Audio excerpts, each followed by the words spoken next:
Good evening, and welcome to a special investigative episode of EdTech. Tonight, we will be looking deeper into the disproportionate impact felt by marginalized communities at the hands of capitalistic tech companies and the integration of various technologies in schools. Stay with us as we expose the predatory nature of online ads, viral trends, and other scams, as well as the dangers of data collection and school surveillance.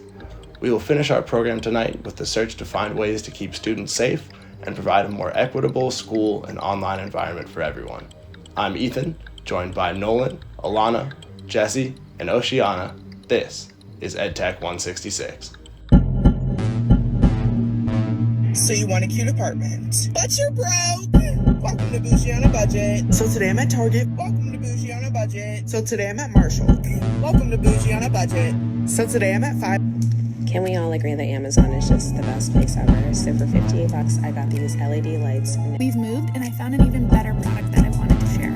This motion activated LED light strip is only $12.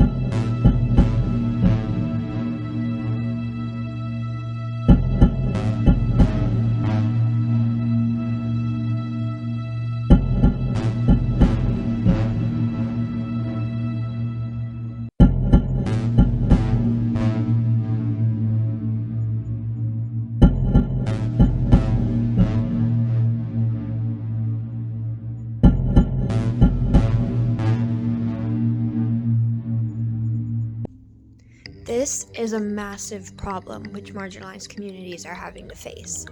Data about their demographics is collected and sold, which allows them to be targeted by these types of advertisements without their knowledge. These bougie on a budget videos, fast food advertisement, and for-profit college scams are only some examples of many. Many people do not know their ignorance is being taken advantage of. Surveillance gap can be super dehumanizing to marginalized communities, and it causes things like permanent addresses, voter registration, or economic stability to be harder to obtain. More often than not, also, marginalized groups' experiences are left out of policy discussions, which causes the wealthy elite to make laws that negatively impact these groups or leave them without a voice, pretty much. And students that belong to the marginalized groups are not as represented in higher education due to a multitude of factors and barriers that affect their abilities to be successful at a higher educational level. These barriers impact marginalized students. They're interconnected and they have systemic rooting. And students that are low income or attend underfunded schools are less likely to have the knowledge necessary to be successful at higher levels of education, which causes them to be disproportionately affected with these obstacles that come. This surveillance gap extends to the online experience with surveillance capitalism.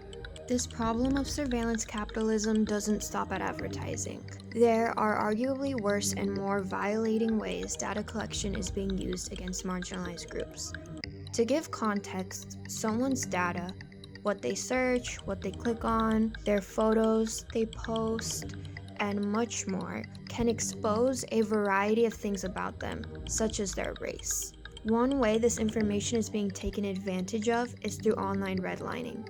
Online redlining is done by mortgage brokers who purposely offer higher interest rates to African Americans and Latinos, which they know are people of color based off of their collected data. There was also a court case between Facebook and the U.S. Department of Housing and Urban Development over Facebook not showing housing ads to certain people based off of their data, which includes their race.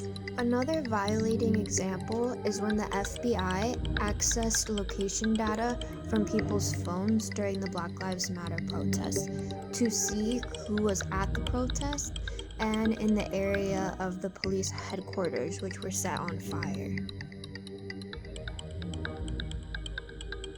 Okay, now transitioning into in-school surveillance, which disproportionately affects marginalized students. Many schools give out laptops for students to keep throughout the school year.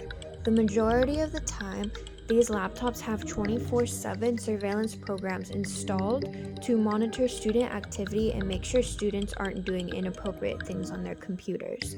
One way these programs work is they detect any problematic words or phrases on whatever the student is using on the computer. This includes their social media accounts, emails, chat messages, and more.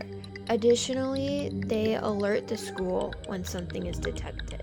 The reason that this disproportionately affects marginalized students, including low-income, people of color, people with disabilities, and LGBTQ members, is because they may be participating in normal aspects of their cultures and of their communities, such as using slang and making jokes or exploring their sexuality and their identities.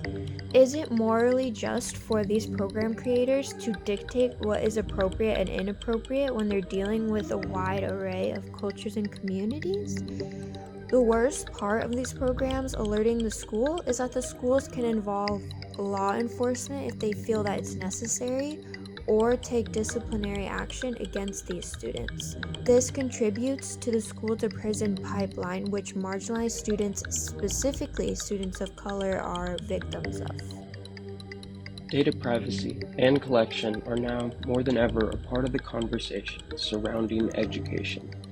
At its current rate, it is likely not going anywhere for some time, so keeping this in mind, we can move forward appropriately. Data collection in education is not necessarily something new as a concept. Schools have attempted to accumulate data in order to assess their students for some time. However, with recent advancements in technology, it has not ever been done on this large of a scale. We must be careful not to completely turn to and rely on small areas of data gathered in order to make general decisions, especially about education. Data collection has the potential to weaken our education system if we become too dogmatic about its importance in addition to using it incorrectly. We also currently lack adequate protections for user data privacy, so unless this is regulated, it will continue to go unchecked. One of the most obvious solutions seems like it would be legislation. And while legislation is important, it doesn't do very much in its current form. At the moment, there are many loopholes that companies can use to evade the current legislation we have. In the US, one of the laws that regulates data collection on children is the Children's Online Privacy Protection Act, or COPPA. And while that law does aim to make it harder to collect data on children, it is very difficult to enforce. Because it's very easy to hide what data is getting sent where, it's almost impossible to find potential data breaches, and it's even harder for those data breaches to be investigated and penalized. Another easy way to get around the legislation made by the Children's Online Privacy Protection Act includes having any users of your website attest that they are over the age of 13, beyond which data can be collected freely. Even if users self-attest their age, it is very easy for people under 13 to claim that they are 13 and use services like Facebook. When the FTC investigated Facebook claimed that they did not know of any users under the age of 13, as everyone who had joined their platform had checked a box that said that they were over the age of 13, making it possible for Facebook to collect data on young children.